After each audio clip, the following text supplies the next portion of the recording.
आज हम जानेंगे सावन में शिवलिंग की पूजा सामग्री, पूजा विधि, नियम और उद्यापन विधि कैसे करें। चलिए जानते हैं। सबसे पहले तो अगर आप चैनल पर नए हैं तो चैनल को लाइक, शेयर और सब्सक्राइब करें और कमेंट्स में ओम नमः शिवाय जरूर लिख दीजिए। चलिए जानते हैं।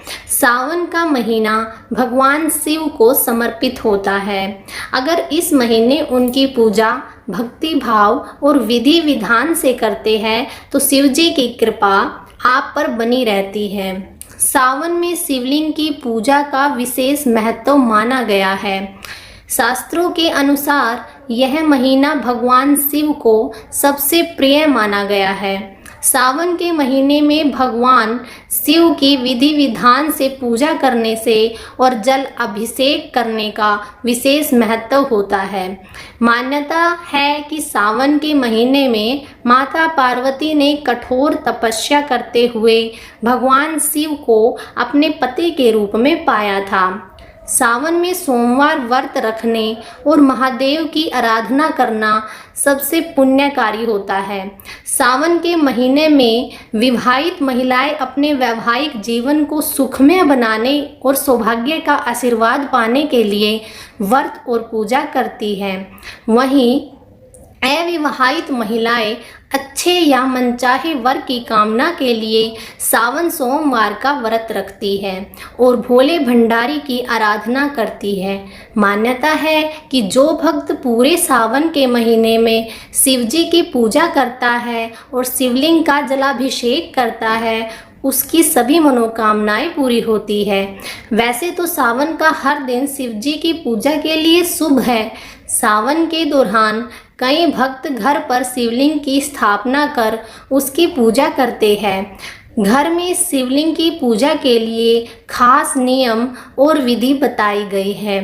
चलिए जानते हैं घर में कौन से शिवलिंग की पूजा करनी चाहिए। सावन में घर में शिवलिंग की पूजा करें तो ज्योतिषी के अनुसार घर में पारद शिवलिंग रखना सबसे शुभ माना गया है। इसके अलावा आप स्फटिक का शिवलिंग भी घर में रख सकते हैं। अगर आप नर्मदा नदी के शिवलिंग की पूजा करते हैं तो यह सबसे ज़्यादा शुभ होता है। शिवलिंग भगवान शंकर के निराकार रूप का प्रतिनिधित्व करता है और उनके अनंत स्वरूप का प्रतीक भी माना गया है। सावन शिवलिंग की पूजा सामग्री।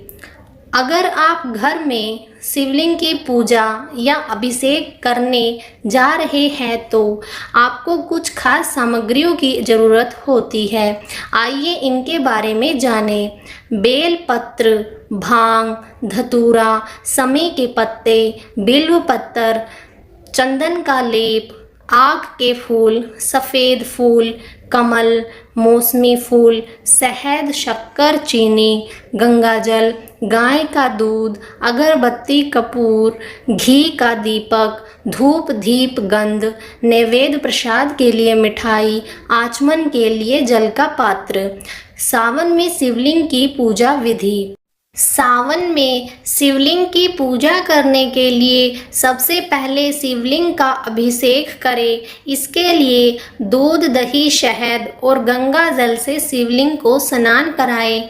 जब भी शिवलिंग का अभिषेक करें उन्हें जल से भी स्नान कराना चाहिए।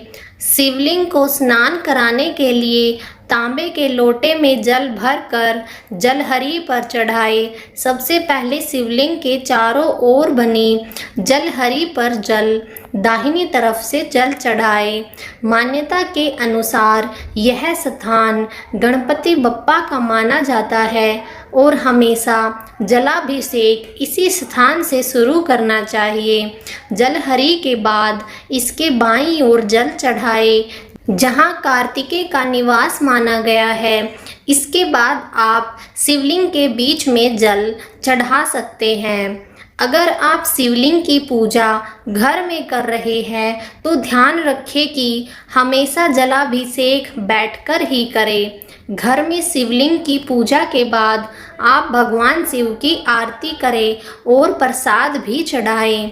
अगर आप मंदिर में शिवलिंग की पूजा करें तो कभी भी शिवलिंग की पूरी परिक्रमा न करें।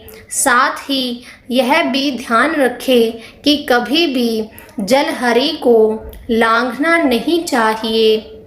शिवलिंग का जलाभिषेक करने के बाद उस पर चंदन का तिलक लगाएं और उसके बाद बेलपत्र, फूल माला, भांग धतूरा आदि चढ़ाएं।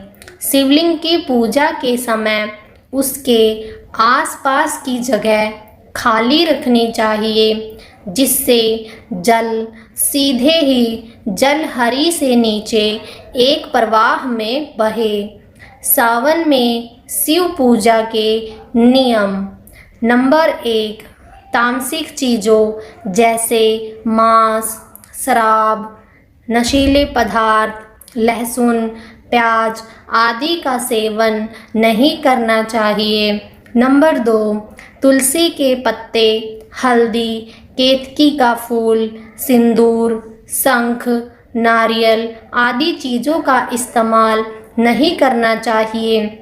नंबर 3, सावन के सोमवार, प्रदोष व्रत और शिवरात्रि के दिन व्रत रखकर भगवान शिव की पूजा करनी चाहिए। नंबर 4, पूजा के दौरान आप ओम नमः शिवाय मंत्र का जाप कर सकते हैं और आप शिव चालीसा पढ़कर भी भगवान शिव की आरती कर सकते हैं।